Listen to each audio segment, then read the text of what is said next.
Le grand rendez-vous Game Business aujourd'hui, dédié à un invité spécial. James Rebourg, bonjour. Bonjour. Merci beaucoup d'être avec nous dans Smart Tech. Vous êtes le président du syndicat des éditeurs de logiciels de loisirs, dont votre sujet, c'est les jeux vidéo. Et on est en plein dans le rush de Noël. Il va y avoir plein de cadeaux qui vont tourner autour des jeux, que ce soit du côté du matériel que du côté des logiciels. Comment est-ce que vous voyez se profiler ce Noël 2025 ? Pour nous, ça va être effectivement un très beau Noël 2025. Il y a une offre toujours aussi pléthorique en termes de jeux vidéo.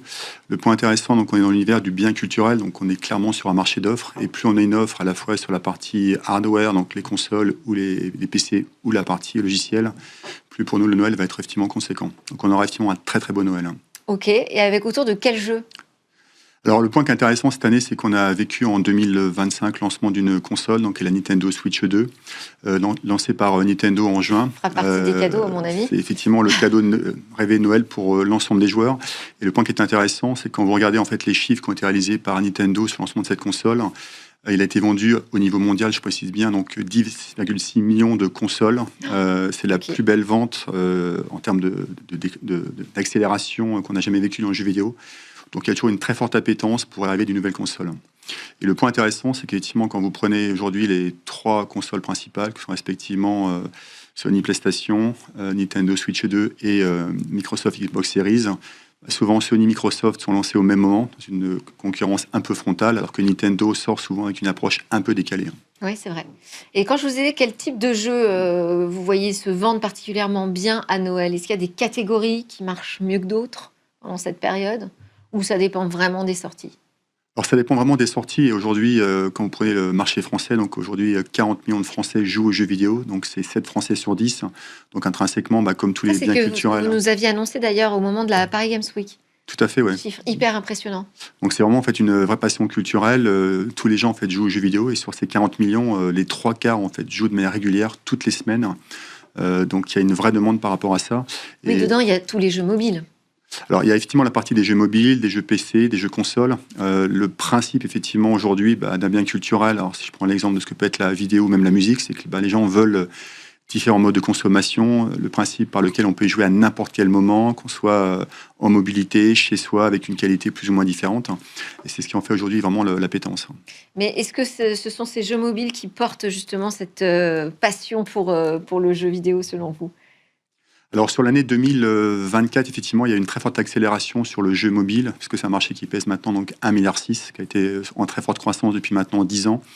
Donc c'est là où c'est aujourd'hui une belle croissance, mais il n'en reste pas moins que sur l'univers à la fois PC et console, on a aujourd'hui effectivement une très bonne dynamique. D'accord, avec des publics aussi de plus en plus variés. Alors oui, aujourd'hui... Mixte, féminin, masculin. Alors là où on est très très content donc au niveau du sel, véritablement, c'est qu'aujourd'hui la population française joue à parité entre hommes-femmes. Aujourd'hui donc un joueur sur deux est une femme. Et ce qui est d'autant plus marquant, c'est que sur la Gen Z, donc on est à la partie 18-35, il y a plus de femmes qui jouent que d'hommes. Donc ça prouve qu'il y a aujourd'hui en fait une vraie balance. Est-ce que c'est vrai aussi sur console, sur PC ? Console un petit peu moins, on va dire que les femmes ont une préférence pour la partie mobile, mais souvent pour nous le jeu sur mobile est une forme d'entrée en fait dans l'univers du jeu, et à tel point que parfois il y a des jeux auxquels jouent les femmes, alors ce qu'on appelle plutôt les jeux casual games, si vous me permettez la digression sémantique, qui sont souvent joués par des femmes. Elles rentrent par ce genre de jeu et après effectivement elles vont s'intéresser à des jeux sur console et sur PC. Donc c'est vraiment un vrai écosystème, ces trois plateformes, sur à la fois le mobile, le PC et la console, qui fait que chacun y trouve véritablement son intérêt. Et justement, parmi vos membres, est-ce que ça veut dire quelque chose, ça ? Est-ce que ça va transformer aussi l'offre de jeux vidéo ? D'entendre que c'est un marché de plus en plus mixte, finalement. Alors c'est le cas aujourd'hui quand vous prenez la dimension de la partie création qui a forcément conditionné après l'offre. Il y a tout un travail qui est fait aujourd'hui pour que les femmes soient de plus en plus présentes au niveau de la partie création, voire même la partie ce qu'on appelle marketing et distribution. Alors le frein qu'on a aujourd'hui, c'est que dans une partie création, il y a beaucoup de profils techniques. On a aujourd'hui à peu près en estimation une femme sur 4 seulement qui crée dans l'univers du jeu vidéo. Ouais. On aimerait que ce soit plus. Donc on soit clair, c'est pas lié au phénomène du jeu vidéo, c'est qu'il faut des profils souvent ingénieurs. Et malheureusement, dans ces profils ingénieurs, on subit souvent une forme de moindre intérêt dans des filières d'ingénieurs auprès des femmes. De manière générale. Donc on n'est que la conséquence de ce qui se passe en tant que tel, quoi. On espère qu'à travers le jeu vidéo, il y a un côté un peu créatif, effectivement, qui va peut-être plus intéresser des profils féminins. En tout état de cause, aujourd'hui, beaucoup de studios recherchent des profils féminins pour avoir une dimension créative, un certain nombre d'éléments qui vont féminiser le jeu, ou en tout cas faire en sorte de pouvoir... mieux raisonner auprès du public féminin. Tout à fait, oui. Quels sont les faits marquants? Donc, on a parlé des 40,2 millions de Français qui jouent. Ça fait partie des faits marquants de 2025, j'imagine. Qu'est-ce que vous avez noté d'autre cette année? Alors, si vous regardez dans le rétroviseur. Dans le rétroviseur, donc, effectivement, le lancement de cette fameuse console Nintendo Switch 2, qui va vraiment porter le marché en tant que tel. Ça, c'est un point important. Aussi, dans le rétroviseur, qu'on soit clair, je regarde quelque chose qui n'a pas existé. Ça peut pas être surprenant comme remarque de ma part, mais était attendu un très très très gros jeu. Alors en estimation par beaucoup d'acteurs qui devait sortir plutôt au moment de Noël. Et il s'avère que beaucoup d'éditeurs préfèrent ne pas être en face de ce monstre du jeu vidéo. Donc souvent. GTA. On va dire que c'est comme dans Harry Potter, Voldemort, je ne dirais pas le nom. Je sais pas, j'ai l'impression que vous parlez de GTA. Tout à fait, oui. Bon. Et ce jeu-là était effectivement plus ou moins attendu en fait, sur la partie Noël 2025. Oui. Et beaucoup d'éditeurs ont fait en sorte de libérer leur jeu plutôt en septembre. Et pour d'autres, être amenés à plutôt les mettre sur le premier trimestre 2026. Oui. Bon, finalement, le jeu a été reporté à plus tard pour un certain nombre de raisons en tant que tel. Donc la fenêtre qui était celle de Noël, elle a été très forte en termes de nouveaux jeux, mais peut-être moins que ce qu'on aurait pu être amené à l'espérer, quoi. D'accord. Et ce qui tend à... Alors, je passe un peu sur la version 2026. Beaucoup de jeux qui auraient pu être lancés potentiellement sur fin 25, qui voulaient ne pas entrer dans cette fenêtre de tir, vont être amenés à sortir sur le premier trimestre 2026, qui va être très riche en nouveautés. Ok. On a parlé de la Paris Games Week. Quels étaient les moments importants de cette édition? Parce qu'elle annonce finalement justement cette fin d'année 2025 et le début 2026, pardon. Qu'est-ce que vous en ressortez de cette édition de la Paris Games Week? Alors pour nous, il y a 3 éléments. Le premier, c'est véritablement d'avoir pu, et ça c'est porté évidemment par le CEL et l'ensemble des éditeurs, c'est de faire en sorte qu'aujourd'hui, le jeu vidéo est un vrai bien culturel qui va inonder d'autres univers. Et ce qui en est ressorti, avec un jeu qui est un jeu marquant, peut-être qu'on en reparlera ensuite, c'est Clair Obscur Expédition 33. Ouais. C'est un jeu qui a vraiment attiré les foules, créé effectivement de très fortes communautés. Et dans cet univers du jeu vidéo, il permet d'infuser des secteurs comme à la fois la musique ou la partie film. Et en l'occurrence, ce qui a été très fort au niveau de la Paris Games Week, c'est qu'on a fait un concert tiré de ce jeu vidéo. Et l'ensemble des 4000 places ont été vendues en l'espace de 2 heures. Donc il y a une répétence par rapport à ça. Donc aujourd'hui, ce qu'on retrouve, c'est que souvent des vraies franchises de jeux vidéo ont capacité véritablement à intéresser des communautés et qui veulent les vivre dans le jeu vidéo, mais également dans des univers connexes. Je voulais qu'on parle aussi de l'image du joueur, donc qui évidemment se transforme quand on est à plus de 40 millions de joueurs, c'est monsieur et madame tout le monde, mais l'image du joueur qu'on a dans le grand public et chez les politiques, elle est quand même encore un peu ancienne, j'ai l'impression. Je fais référence à l'affaire Louise, cette petite fille qui a été assassinée et qui a été une énième occasion en fait de dire attention, les jeux rendent violents. Le syndicat, le CEL, s'est positionné sur cette affaire en disant qu'il n'y avait pas de lien du tout entre le fait de jouer et d'être violent ou de devenir meurtrier. Comment est-ce que vous travaillez auprès des acteurs publics pour changer cette image ? Alors, le premier travail que l'on fait, effectivement, véritablement, c'est de travailler sur beaucoup d'études qui ont été faites sur ce qu'on appelle cette notion, soi-disant, de violence dans les jeux vidéo, qui n'a jamais été prouvée. Alors, les études ont été nombreuses, dans différents types de contextes, dans différents types de classes d'âge. Et aujourd'hui, l'équation a montré que le jeu vidéo ne rend pas violent, quoi.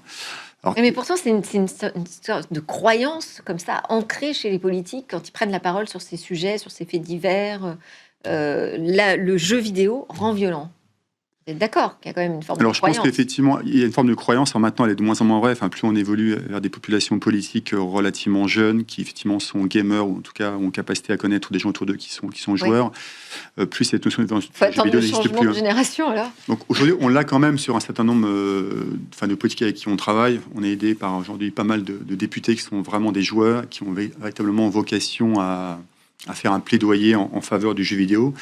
Et ce qu'il en sort, c'est quand vous prenez cette dimension de violence, vous l'avez il y a à peu près 30 ou 40 ans, quand on parlait de films comme Orange Mécanique, on a dit qu'effectivement ce type de film rendait violent. Non, c'est juste, d'après ce qu'on a pu faire comme étude, c'est que le jeu vidéo, c'est une forme de catharsis. Les gens qui ont besoin d'exprimer un certain nombre de choses, regardent des films d'horreur, vont jouer à des jeux vidéo. Mais l'idée de passer après, effectivement, sur la face est totalement décorrélée, quoi. Donc il n'y a pas de lien de causalité par rapport à ça. Et on trouve plein d'autres choses dans les jeux vidéo que ce phénomène de catharsis. tout à fait. Ouais. Quels seront vos sujets au sein du syndicat pour 2026 ? Les sujets, pour nous, effectivement, il y a toujours cette notion de promotion du jeu vidéo. Bon, ce que vous l'évoquez en amont, la violence dans les jeux vidéo, ça reste effectivement un vieux serpent de mer qui maintenant existe de moins en moins, mais sur lequel effectivement on est quand même toujours très très présent. Et très vigilant, donc j'imagine. On est très vigilant par rapport à ça, ouais. et systématiquement, donc on est amené à pouvoir être amené à répondre.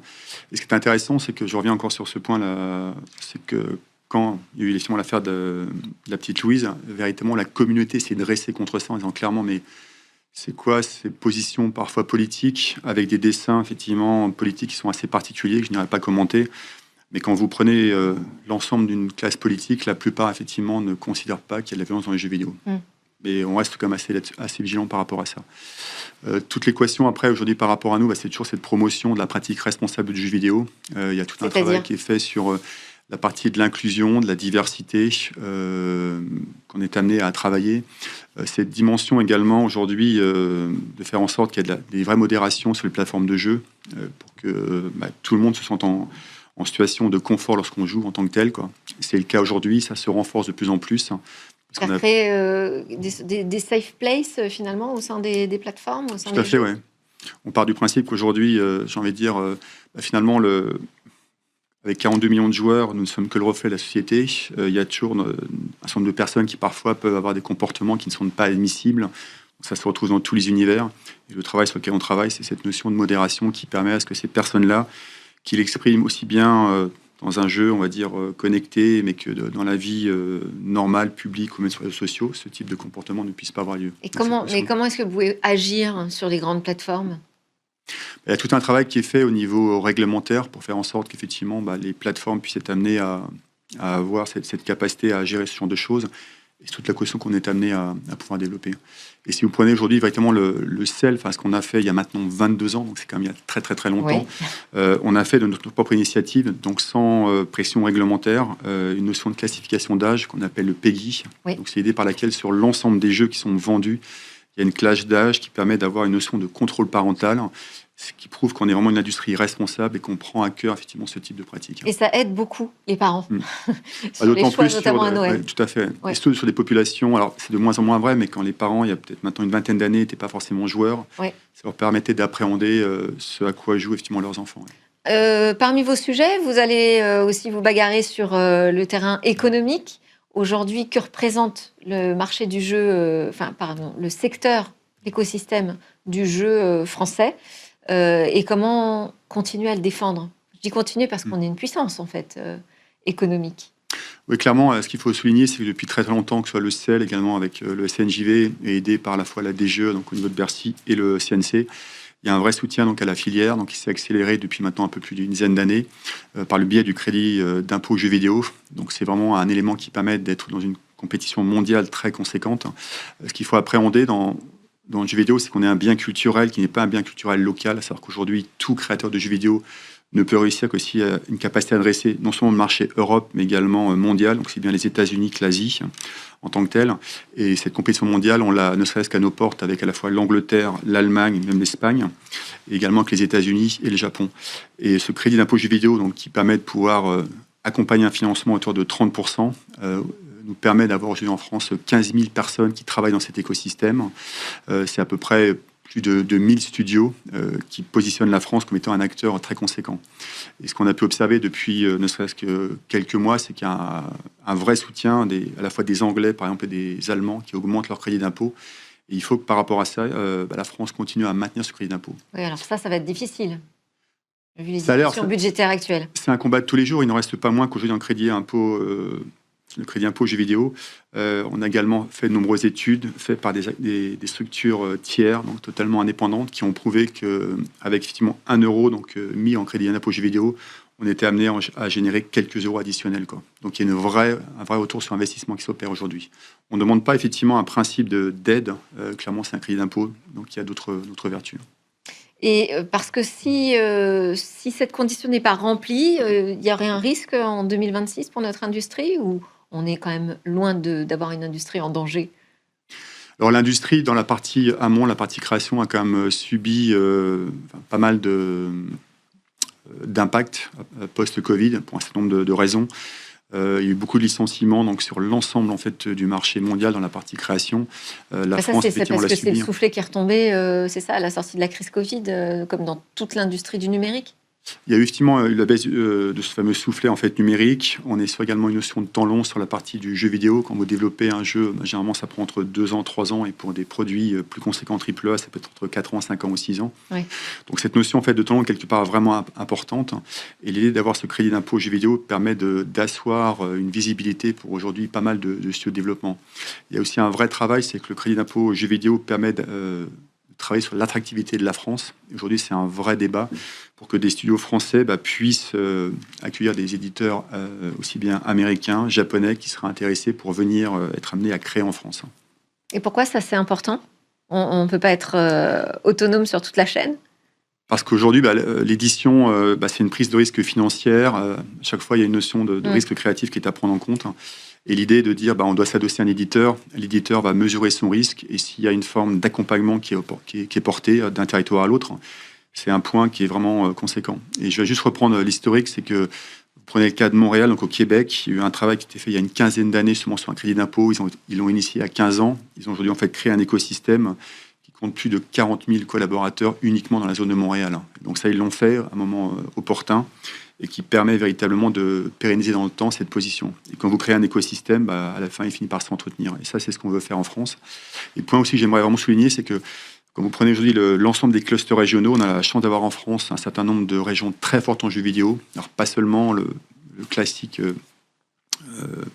la classique prépondérance francilienne, mais également ce qu'on peut trouver en Occitanie, que ce soit à Montpellier, Bordeaux, également aussi sur l'île et dans la région Rhône-Alpes, Auvergne. Merci beaucoup, James Rebourg, d'avoir été avec nous. On n'a pas eu le temps d'aborder aussi le sujet de la bataille culturelle, mais le jeu vidéo est un objet culturel et donc on a aussi une bataille culturelle à mener et j'imagine que ça fera partie de vos sujets. Tout à fait, c'est pour nous un point essentiel. Merci encore, James Rebourg. Je rappelle que vous êtes le directeur général France de Playon et le président du CEL, le syndicat des éditeurs de logiciels de loisirs. Merci à tous de nous avoir suivis. C'était Smart Tech. Je vous souhaite une excellente journée et puis je vous retrouve dès demain pour de nouvelles discussions sur la tech.